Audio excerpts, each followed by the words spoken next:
think this level of like understanding and trusting what's coming up for us and what we really want. But I also find that, and I would be curious if you found the same thing, but like this essence of like, you have to see yourself worthy enough to make that decision.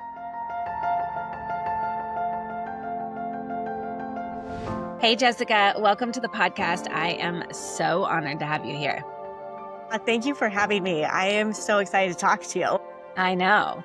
I don't even remember how we crossed paths on Instagram years ago, but I have absolutely loved following you and like just seeing your presence online and being able to just watch what you've done and like watch what you're creating and watch you flourish and like grow. I honestly think that I like met you back when your Instagram account was like 7,000 people or something like that. And now to see the platform that you've created in really just helping women and people, I guess it's not just women, but like people navigate like their authenticity and like really step into who they are. And I know today we talked about like just like owning your decisions, like owning what you believe, being, I don't want to say a critical thinker because I don't think that that's the right word, but it's like an authentic thinker, like somebody who's like actually present to what you're actually thinking and feeling and being conscious of that. Maybe that's the better word, of like a conscious thinker. Like you're making choices and decisions from a true act of consciousness rather than just because you've been told to. And it's been so amazing and wonderful to watch. So I'm so happy to have you here. Well, thank you. And likewise, it's so cool. I mean, people bash social media, whatever. I get it. Like there are a lot of issues with all of the things. And also there's always a good side of that. Totally. And this is the good side of Yeah. people who we connected with years ago and we're cheering each other on and watching each other grow and do all these cool things. It's amazing to watch. And ideally we get to do that with the people that are following us and in our communities and all of those things, that we get to have those same relationships. I mean, there's people that have been in my DMs for 5 years now, and I love hearing from them and what they're up to now. And it's just so exciting. Yeah, I know. I think I don't know. I think that being an entrepreneur, my relationship with social media is very different than other people. And maybe that's where it comes from too, because I mean, yes, I'm working on setting better boundaries with my social media and things like that. But there is a detachment of like why I'm on there. I'm not just on there. I don't know. So I don't know if that's part of it. Like I look at social media as a tool and as a thing that I leverage in the way that I either connect and network with clients or I connect and like whatever, connect with other people. But I'm not just sitting there scrolling it, looking like the whole like comparing myself to what they're doing sort of thing. Like that doesn't seem to be my vibe most of the time. So I think that maybe there's something in that too, of like social media is very different when you're using it as a tool or a platform rather than just consuming, I guess, maybe. It's interesting because I think about that too. Like people be like, have you seen this trend? Have you seen that? I'm like, no, I haven't, because I get on there with a purpose. I try to. Like, yes, there are nights that I will just scroll. Yeah. Like, sure. Yeah. But also I think the comparison thing for me, I mean, I know when I get in that of dropping into comparison, because I can see like my being critical of what I've accomplished and being critical of where I'm at in my business journey or where I'm at in my life or my relationship and all these things. Oh, and this is where I start shooting on myself. Like, oh, I should have this, or I should be making this much money, or I should be XYZ, like wherever I put on myself because of social media. And it's not just social media. It's also because of the ideas we have in our head of where we should be and all those things. And I think it's really can be damaging to relationships. I just put a post up the other day. It was our anniversary, our 12-year anniversary. Like, Matt is not a holiday person. My husband is horrible at those things. Sorry, babe. He won't hear this, so it doesn't matter. But he's not great at it. And I have to remind myself in those moments that like, it's okay. He texted me at like 4 and he's like, hey, I just made a reservation for dinner, which is a huge thing for him. Normally he wouldn't have done anything. But I was like, okay, it was day of. It's okay. You know, we want him to plan ahead. And I think that social media has convinced us that it needs to look this amazing way. And I'm like, you know what? This man shows up for me powerfully every day. I'm not just going to be pissed about one day in our lives, even though I see like these romantic gestures that people do and all this stuff. I'm like, I would rather somebody that's just consistent and that I Yeah. feel safe with. So the comparison thing always gets me thinking, like, it's a real thing with Yeah. social media for sure, and life in general. Yeah, yeah, yeah. Yeah. Actually recently somebody was like asking me, she's like, who do you love following on social media? Like, who do you just like, Yeah. watch? And I was like, I could not think of a single person when she asked Yes. in the moment. Like since then I've like, oh yeah, I really like watching her stuff or whatever. But in the moment I could not think of anybody. I was like, I told her, I was like, I love the things that I get on there that make me laugh, that make me feel good. I like, and my 20-year anniversary is next year. And so we've been looking at like, can we go to, Italy? And so it's Yeah. like a lot of it's like traveling. So I'm like, most of my stuff usually comes up in that vein of like puppies or something that's funny or travel based or whatever. Or my husband and I'll like send these like little memes back and forth about funny things around parenthood and things. And so it's like we really get to choose how we use social media, and we get to determine what we let it make us feel. And like we Yeah. get to be that. And I think it goes back to what we talked about in the beginning, is like this idea of like consciously thinking. Like how can we be Yes. conscious when we're on social media, like when we get into that like doom scroll where we're just going and we realize it's making us feel like shit versus like, oh my gosh, I saw this thing and it was so inspiring, or this thing was so funny, or like I feel like even connection wise, like I send things to my husband all the time and it's like these small little moments of relatability, like, oh, we get each other. Like, oh, look at Mm-hmm. this, how funny is this. So, but I think, like I said, I think it goes back into that same idea of just like the consciousness of what we're doing and how we're doing it and when we're doing it. And I know that was something you and I talked about.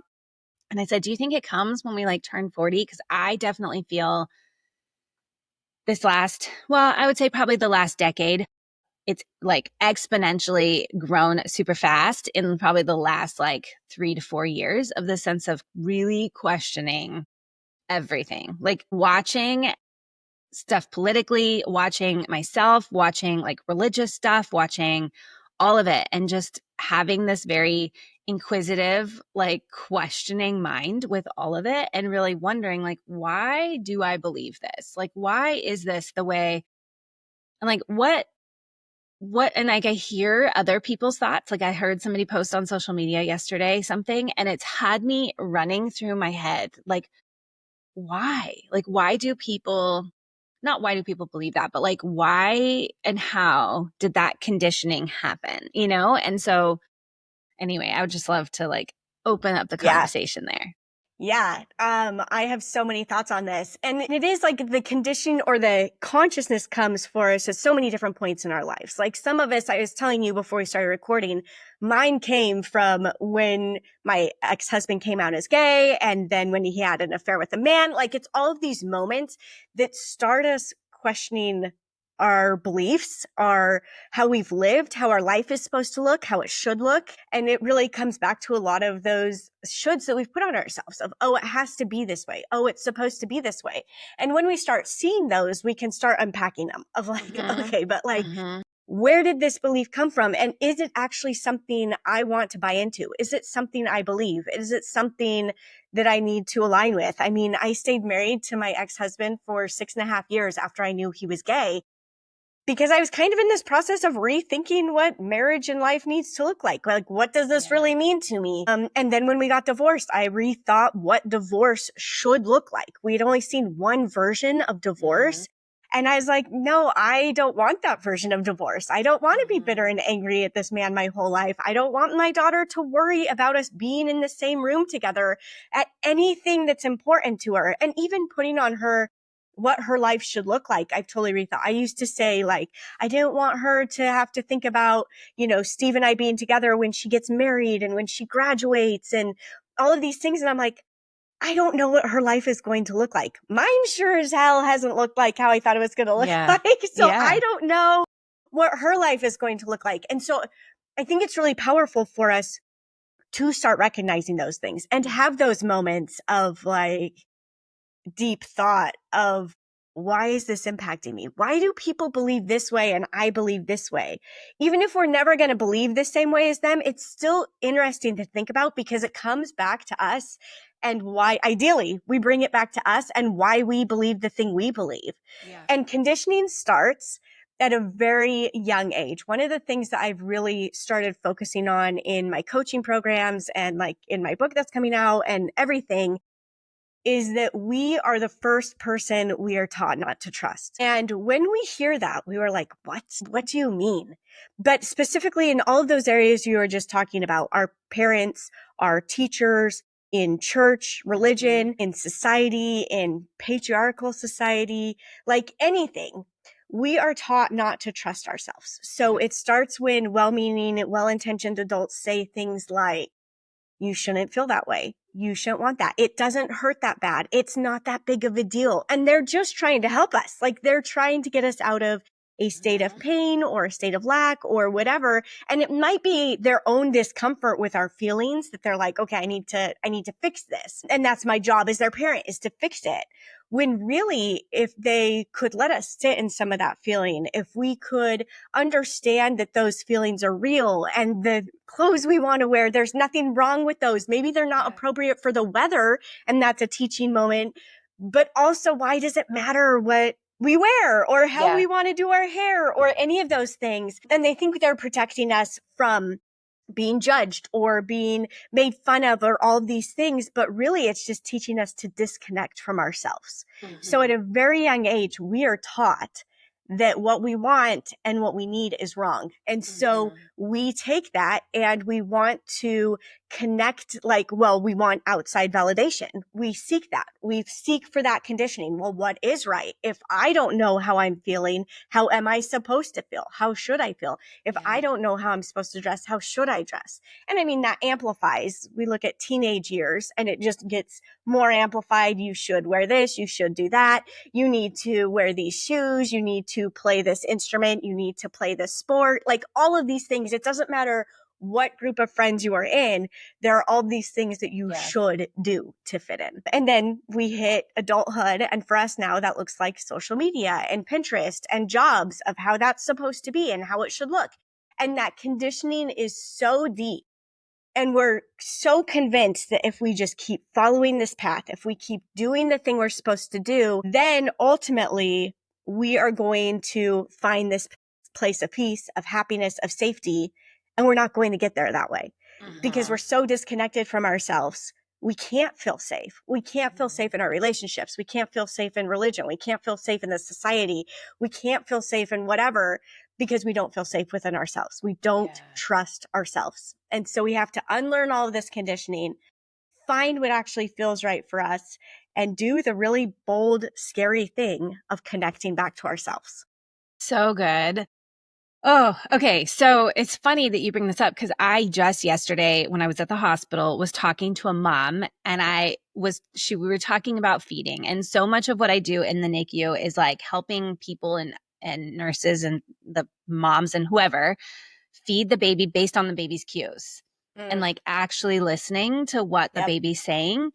And I had this conversation around, I said, well, I don't have the stats. I have a theory that part of like why we've seen an epidemic in child or like obesity just in general. I mean, it's not the only reason, I know that, but like one of the things is that there's this like conditioning, even in regards to something as simple as food from a very early age of like, I mean, we see it amplified in the NICU because like the babies can't eat, right? So we have a set volume based on how much or how big they are and like what and how they're growing and stuff. Like we have this number that we're watching of like, okay, you need to take this much milk in order to grow. And so then what we notice is like families that are in the NICU, they get set on that.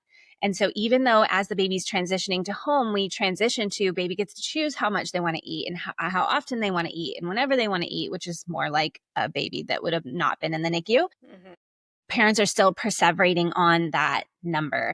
And we look at like, a breastfed baby, we'd have no idea how much a breastfed baby is actually eating, or we know how often, but like, we don't know how much they're taking in. We just follow the baby's cues, right? But that progression, and I'm just bringing it feeding because it's the world that I live in, but even in like early, as a toddler and as a baby that's starting to eat, we have this external metric of how much we think they need to be eating. And so we say like, oh, you got to finish more, you got to eat more, or oh, that wasn't enough. And like, I still catch myself doing that. When my kids were really Yes. little, when they were really little, I was good about like, just that's what they want. That's it. Like with my, in-laws or my husband or whoever, I'd be like, they're good. Like, let them be. Like, that's how much they want to eat. Let them be. Like, but we have this like external, I think even as, like you said, as well-meaning to well-minded parents, Yes. we want what's best for them. And so we start putting these like things on them, and it's so challenging. I know. I mean, like it's like, so from even as something as essential and basic as feeding, we can see these layers of humans thinking we know best and wanting to pass that on to the next generation or to the people that are around us. And so we start like putting these conforming sorts of ideas on them and then shape the way that they show up. And it's funny you bring up the teenage years, because how old is your daughter? 15. We're Okay, in the thick of it. I was gonna say mine's 14, so we're like right there. Mm-hmm. There's been a couple of things that have come up. One, she was like wearing this, or no, she wasn't wearing it, but like we were in a place where there was a bunch of teenagers, and one of the other moms was like talking about girls that are wearing midriff shirts, like Yeah. crop tops, right? And there was this moment for me that I was like, does it really matter? Like if they show their bellies? In fact, if I felt confident enough to show my belly, wouldn't I want to show my belly? Like, I actually think if a a teenager can walk down the street and wear basically nothing and feel confident in that, like, I think there's an element we have to be careful that they're not Yes. just like trying to get attention and stuff. But if they can feel confident wearing that, why would we not be celebrating that? Like, that's a shitload of confidence to walk down the street wearing that, right? Like, and so there's this element of like, where are we getting that idea? And recently, she was asking for her belly to be pierced. At first I was like, why? Like just kind of that like feeling. But then that got me thinking, like, why would I say no? Like, what's the rationale for saying no? And I asked, my husband was like, absolutely not. And I was like, but dude, why? Like just in Yeah. conversations with the two of us, not with her. But I was like, why? Like what? I like legit want to know Mm-hmm. where that absolutely not is coming from and what's the meaning behind it. Because if you have a meaning that I can get on board with, like 1000%, but I also want you to just like stop and be conscious of like where that absolutely not feeling came Yes. from. Why did that happen? Like, where is that arising from? And what does it mean? And like, in some respects, I'm like, it's a belly ring. Like, what does it mean? Like, can we put some meaning to this of like why it makes such a big deal? Then it spurred us into this whole conversation. I know you grew up in the church and I grew up in a very Christian church. And at the time, it was all about abstinence and it was all about like purity culture. I think just our age, it was bigger in that season of life. But I think also growing up in the church, it's like very pushed on. And so we had this, my husband and I went out to dinner and I was like, how are we going to navigate that journey with our daughter? Yes.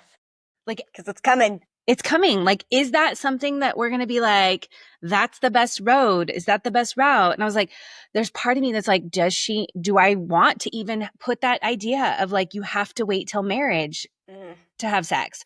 Or is there going to be parameters around like, I really don't think that kids under 18 are smart enough to even figure out who and what and Yeah. how. So there's like that component of just like maturity. I think there's a level of maturity, but like anyway, it's brought up all of these like questions around Yeah. how are we actually going to parent, and can we do it from this like very conscious place? Yeah. And it is really going back into understanding, like, why do I believe these things? And what are the values behind that that maybe I do want to convey to my children? And also, like, I mean, we have my daughter yesterday was going to go get her belly button pierced and it just didn't work out. But Yeah. we had this whole conversation and I had to work through my own feelings about belly button piercings. And ultimately I was like, I don't really care. Like, this doesn't mean anything. You might have a hole in your belly button. That's up to you. Whatever. Yeah. But, and like the whole sex thing of, we have conversations about, here are the reasons that I encourage you to wait. And it's not based around religion or any of these things. It's based on your own physical and emotional health. Like, Yeah. these are the reasons I feel it. Now, when it is right for you, I want to have open conversations about those things. And I want to talk to you and I want to be able to support you in that because I want it to be something that's enjoyable and not a horrible thing or something you're ashamed of. But it takes a lot to get there, especially coming out of religious conditioning of, okay, it doesn't mean anything about my kid. It doesn't mean anything about me as a parent. This is just what is. And I think that's often in our kids things like it's actually about us and what people are going to think about us as a parent. If my kid does this thing, what does that mean about me? We've opened the doors open for our kids of, we don't care if you drop out of school, and there needs to be a plan around that. But also, if this isn't working for you, then it isn't working for you. And we get to figure out a new way. And I think there's so much power when we release that judgment. And in like coaching and my decision-making processes, this is what we do is the first step is, I always say it's 60% of the process. And it's understanding these shoulds that we've put on ourselves and understanding how do we release the judgment and beliefs that we've carried that really like, why are they there? I mean, yes, there are some things that are important and that we value, and that's okay. And also there's so much more that we put on ourselves, that we put on our children, that when we release that, it just allows safety within our relationship with ourselves, our relationship with our children, our relationship with our partners, like all of it, to where we actually get to show up in a way that feels good. It's scary because it's that connection back to us, and we've been trained that that's not right. Yeah. We've been conditioned that that's not right. And so it feels scary, but man, it is the most freeing thing when we dive into this intentionally making decisions that are right for us. And I just say decisions because we make decisions every second of every day. Like we are, and so many of them are automated, which is so great and important. And also we need to start checking that automation of, is this actually what I want to do? Is this actually what I want to believe? Is this the story I want to keep telling myself about this thing? Or could I release this and have something different? And I always think, people are like, you've handled your divorce and your Steve coming out with such grace and all of these things. And I'm like, that's because I got really in tune with myself to understand what actually mattered in this whole thing, and allowed myself to feel all of the big feelings that came up and not just suppress them. Yeah. I was pissed. I was angry, not necessarily at Steve, but like at life and all of those things. Like I had those moments, but I decided intentionally what I was going to do with that and how I was going to conduct myself so that it didn't like determine the whole rest of my life or my daughter's in a way that negatively impacted us. Yeah. There's some negative moments, but Oh, I'm sure. Like anything, right? Like there's gonna be stuff there. Okay, so I know you said like at the beginning, like the sense of trust, like trusting yourself, but I think that there's also like what came up for me when you were just talking there is like recently my husband was talking about this situation. We have a group of friends of ours and we were talking, and I had said had said something around the lines of like, I've gotten to this place where it's gotten really freeing to be able to say like, these are the things I enjoy and these are the things I don't. And I'm going to no longer like force myself to do these things that I don't enjoy because somebody else has an expectation of it or whatever it is. And so we were at a wedding recently and with that couple, and my husband had said something about like, just get up and dance. And I'll put it there. I was the first person dancing and I had been dancing the longest, but I was getting tired. I don't know about you. Like last night I had no kids. My husband's gone. I was in bed, like in bed by 8:30, like reading and journaling and whatever. So like a wedding that when it hit 8:30, 9:00, I'm sitting down. I'm tired. I'm like getting ready for bed. And my husband was like, we're at the party, like just push through. And I was like, I don't want to push through. Like, I don't want to. And so there's, I think this level of like understanding and trusting what's coming up for us and what we really want. But I also find that, and I would be curious if you found the same thing, but like this essence of like, you have to see yourself worthy enough to make that decision. Because I think that there's probably a lot of people in our society that know deep down what their truth is saying, like what they want or what they need, but they don't do it. And I think, I read the book Radical Honesty, and it was all about like how people are creating chronic illnesses and chronic, Yeah. things around suppressing those things. Like you feel it, that like the should is telling you, oh, the should is telling you, and then what you really want to do, and you're suppressing that. And so it's creating this disease in your body, and your body doesn't know how Yes. to release it. And I think there's a worthiness sort of piece, I think, that's maybe attached to that. 100%. And I love that you used like such a basic example. And it's not a basic example, but Yeah. it is like this moment of I'm done. And I'm going to honor that in myself, because that is creating the trust and confidence in ourselves to build confidence. So it's these little moments of saying, no, this is what I want and need. I'm not justifying it. I'm not going to push through. I'm going to give myself what I want and need. And because you're 100% right. The more we push through, the more we keep like just doing things because it's what we feel we should do, or somebody's asking us to do that, or it's required of us to prove something, to prove our worth, to prove whatever, the more our body is getting like pissed off, basically. It's like, hey, you're not listening to me. I need you to listen. And this is why so often it happens at 40. You're talking about that, like at 40, it's like, I'm done. What is happening? I'm miserable. I'm tired. I can't function. It's because we've been trying to do everything to prove our worth to ourselves, to other people. And so at that point, it's like, I'm done. I'm either going to completely fall apart because my body is just like, I'm done. Here's all these issues you now have to deal with because you haven't listened to me. Or I can start listening and change some of those things. And it comes in those little moments. And it is about worth. The time that I really lost myself in my life, the only time I felt like I've lost myself was when I entered into my second marriage. There's no doubt I was supposed to be married to my husband, Matt. Like I knew it the minute I met him. I used to make fun of people for things like that, but I literally knew it the second I met that man. I was like, this is the man I'm going to marry. And we got married, like all of the things. And it was a shit show. Like the second we said I do. I remember the last night of our honeymoon just bawling because like we had fun and, whatever, it was all great. And also I knew something was completely off. And so from that moment, I jumped into this proving mode. I needed to prove my worth to Matt. He was dealing with all of his trauma that came up, like literally the minute we said I do, from his first marriage that he thought he had dealt with. And I didn't realize what was happening. And so I was just trying to prove. I was shooting all over myself. I should show up for his kids. I should do more for him. I should prove to his ex-wife that I'm worth having around. I should have a good relationship with her. I should be the go-between so that he doesn't have to deal with her. All of this stuff.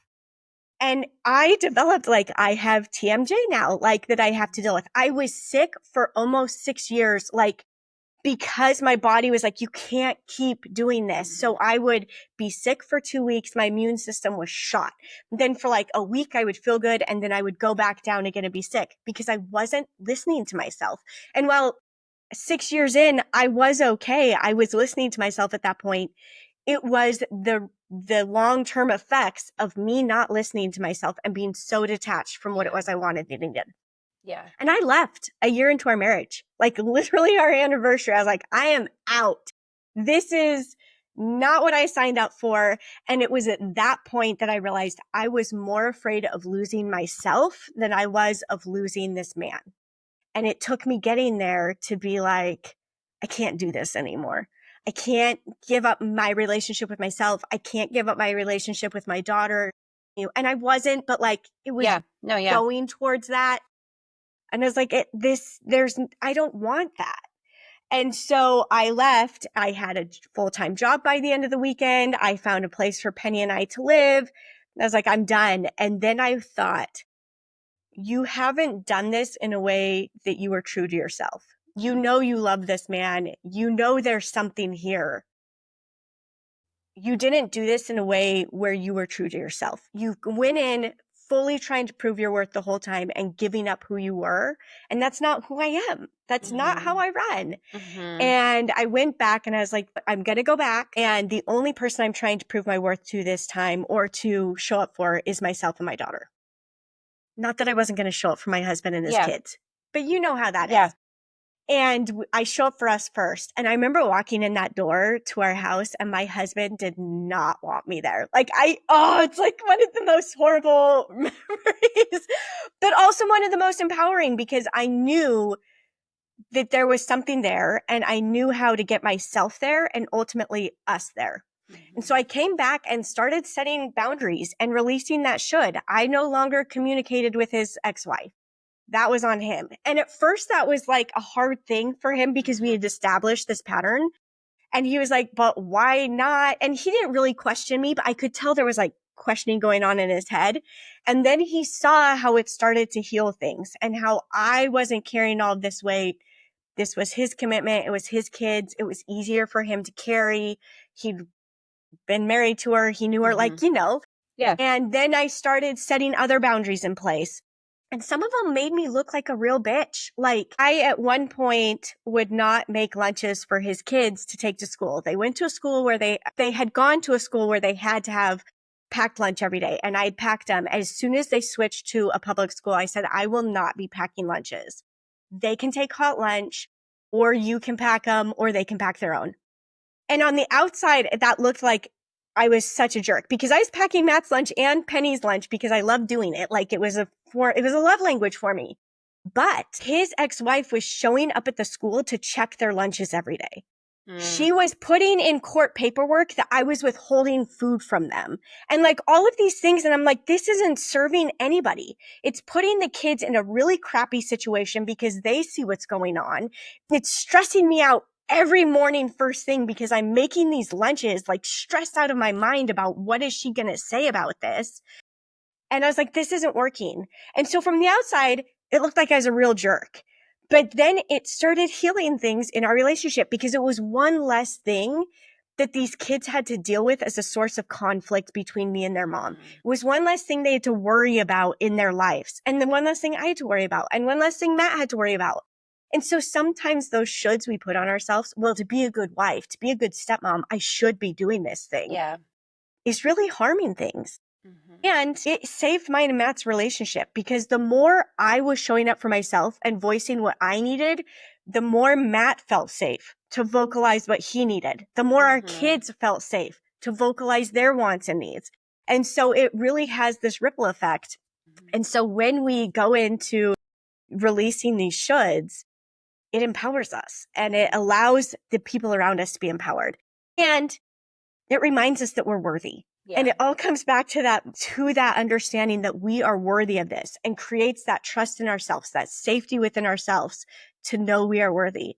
We are worthy to take time for ourselves. We are worthy to not do it all. We don't have to kill ourselves in trying to do everything. We don't need to be exhausted every day out of sheer, like, trying to do everything for everybody else and not showing up for ourselves. Like, that exhaustion isn't okay. And I wish people, when we hear like, oh, my mom never complained, my grandma never complained, I'm like, that's shitty for her. Like, that's a real bummer. And also, she didn't teach you really how to show up for yourself.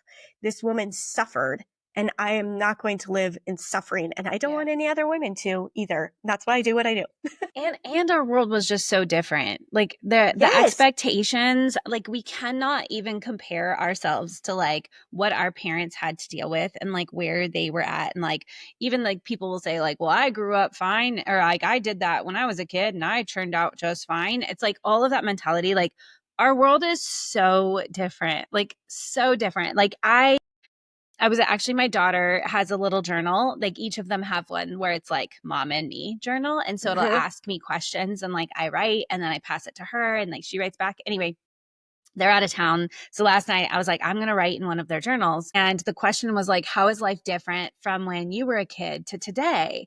And it really got me sitting there thinking about like, what was my lifestyle? Like, what did things look like? Where did I go? What did I do? And the amount of just noise that I think we deal with today is far superior. And as an occupational therapist, one of the things I talk about a lot is that our society today, we do not have the tools and the skills to adapt to our nervous system being as fried and infiltrated as it is today. Whereas back then it was baked into just everyday life. Like my mom did not have a cell phone that was sitting Mhm. there pinging at her about soccer practice and about my homework assignment and getting 55 emails from school every day. And like all of the, like, even just that, like, not, I'm not negating that, like, my mom had it hard or my grandma had it hard or whatever, For but sure. just that like sense of they had a more of an opportunity for mindfulness or stillness or spaciousness just built Mm. into the way of being Yep. that we had back then that does not exist today. And today we have to like intentionally curate that. Like we have to be Yes. sure that we are creating that. And so even when we look at that, of that sense of like, yeah, my mom probably didn't know how to, you know, stand up for herself in the same way. And like, she didn't, you know, she silently suffered and whatever, but also she had these other like moments, micro moments of stillness, of spaciousness or quietness or whatnot that like today just doesn't have. Like, Yeah. it's just not there. Yeah, my mom is famous for like when my teenagers will share something with her because we have 3 teenagers at this Yeah. point in and out of our home. And she'll say things like, well, when I was 16, I mean, my mom's not that old, but like she Yeah. sounds old. But I was like, Mom, you can't compare what you lived to what these kids are going through. And you can't put these same expectations on them. Like life Mm-hmm. is different and it's okay for it to look different and to feel different and that they don't navigate their relationships with their boyfriends the same way you do. And like all of these things that I'm Yeah. just like, just don't even go into that. Now, if they ask like, hey, what was this like for you? That's a whole nother thing.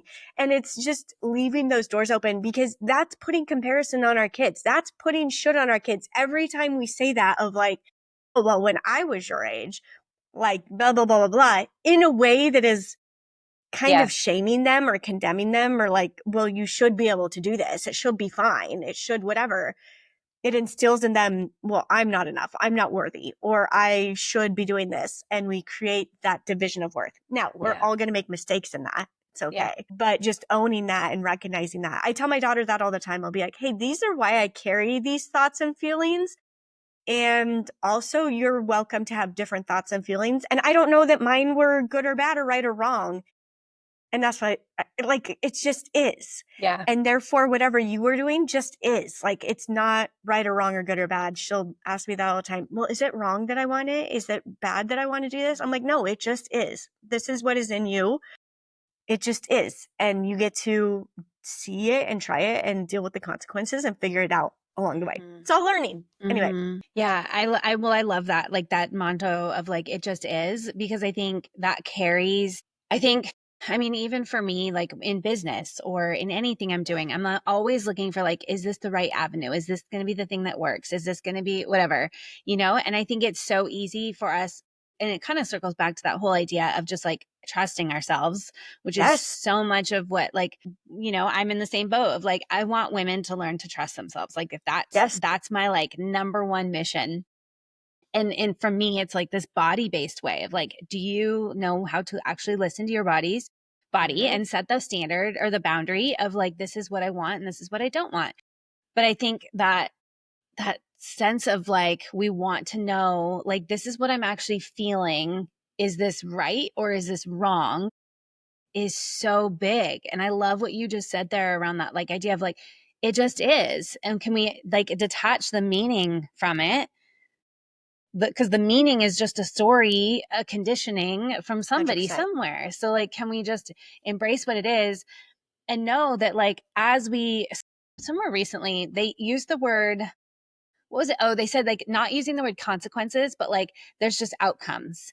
And like Yes, as we go down a route, we are going to face the outcomes, yes, good, bad, otherwise, whatever comes, regardless of our decisions. And if like if as a parent, if I can let go of they should be doing this, they should be doing it this way or whatever, and just let them face whatever outcomes come of that. Maybe it's going to be an amazing outcome. Maybe there's going to be some really challenging outcomes. And how can I let them just experience the outcomes? Even that, like, you know, like, oh, you're going to face the consequences of that action or whatever. I'm like, that was like something that hit me recently was like, oh, what if I stop saying consequences? Because consequences always sounds bad.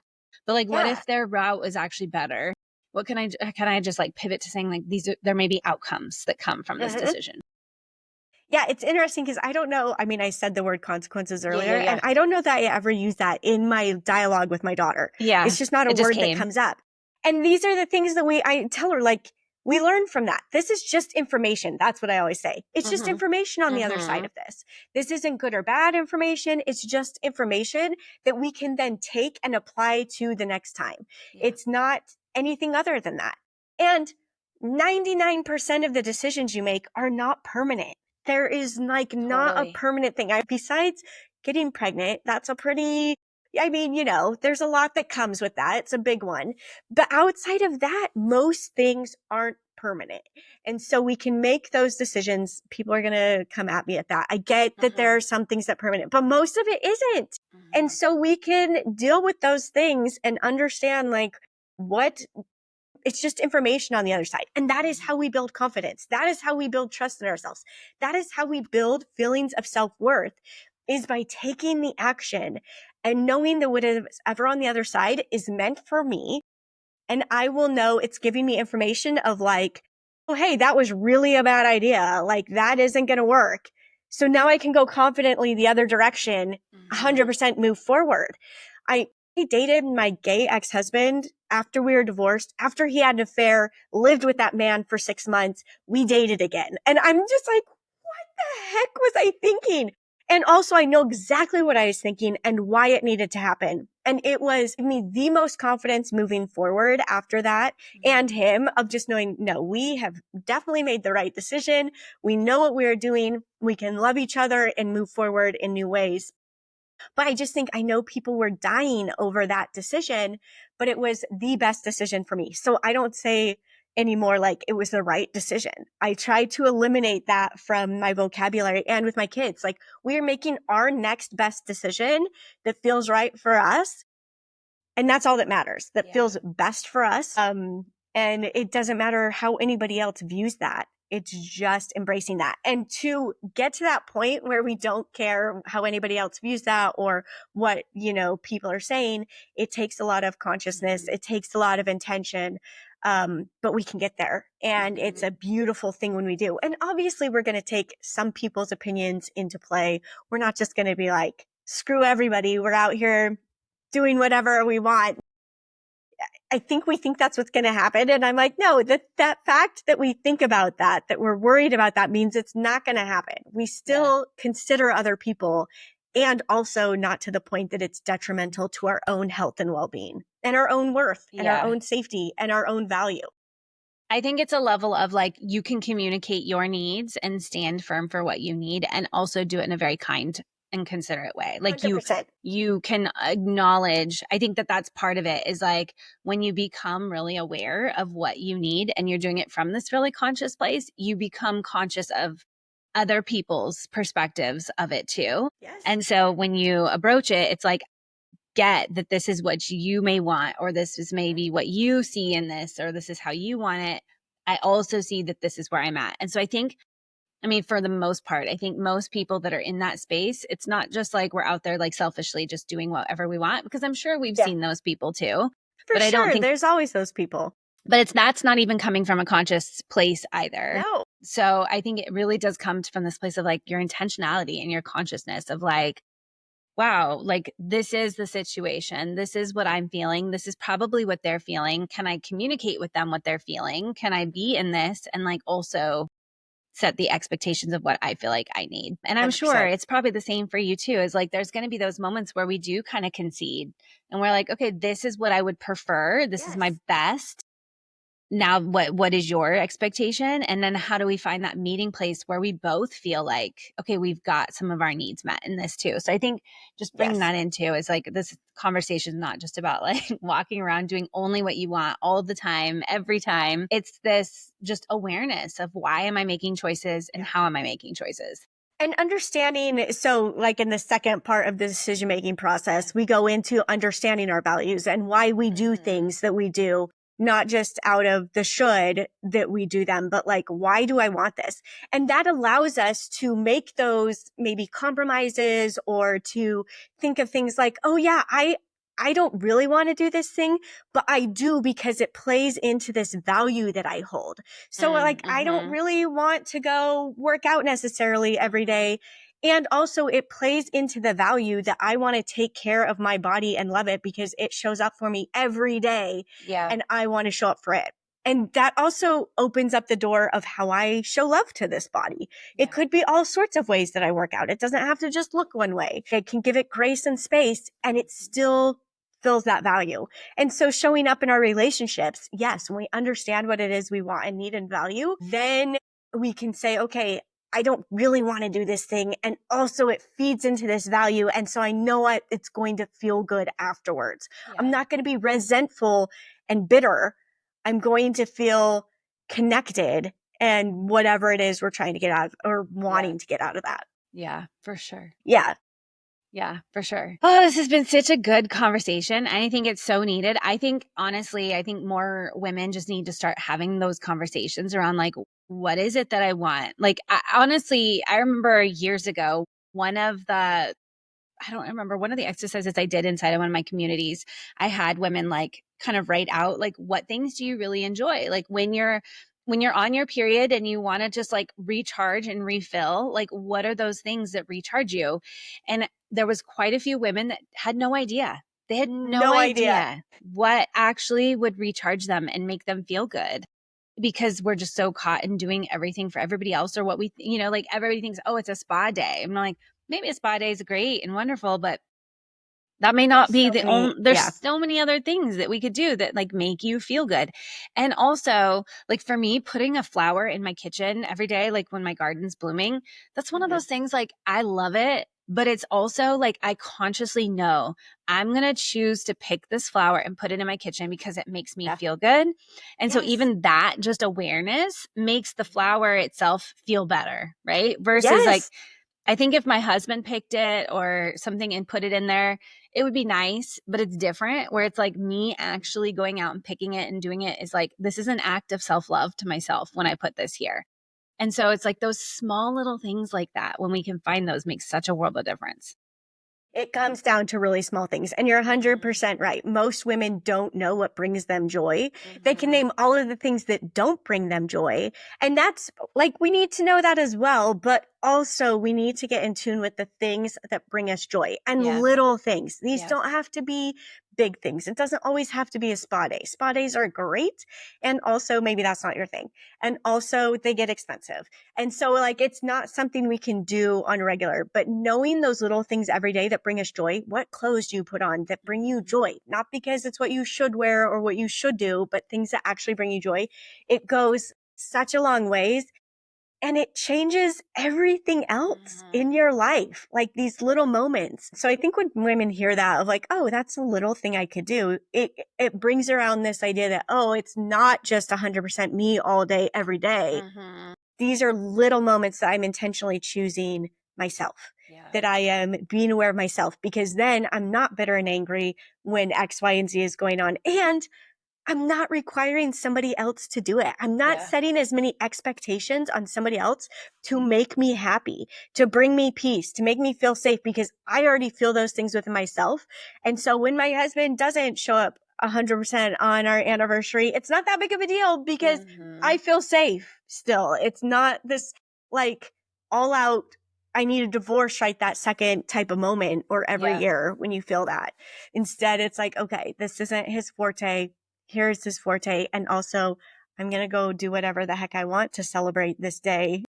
Or I'm going to create this celebration that feels good for me. Yeah, for sure. So good. So tell us about your book that's coming out and tell people where they can find it. Tell people where they can find you, come hang out with you, follow you, stuff that you've got going on. So my book is called Shove Your Shoulds, Become a Decision-Making Badass and Live the Bold Life You Deserve. And it is all about these things that we talked about today. How do we find trust in ourselves? How do we come back to our value and our inner knowing? And I have a process for this. I have a decision-making process that's really powerful and simple, because we don't need one more thing that we need to do. It's all about releasing things instead of bringing more in, because as we talked about, we already have enough to do. Like there's too much. You can go to shoveyourshoulds.com to pick that up. And right now it is in pre-order. And so when you pre-order it, you can get some awesome bonuses. There's like 3 different options there.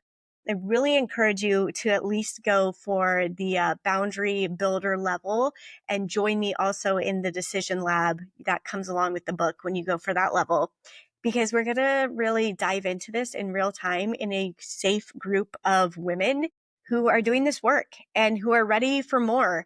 And maybe you don't know why you want more and you've been judging yourself for more, and we're going to help you get out of that. So go to shoveyourshoulds.com and you can pick that up. So good. And we'll make sure to have all the links matched up in the show notes and things like that for people so they can grab it easily there. And thank you so much for coming on. Yes, thank you so much for having me.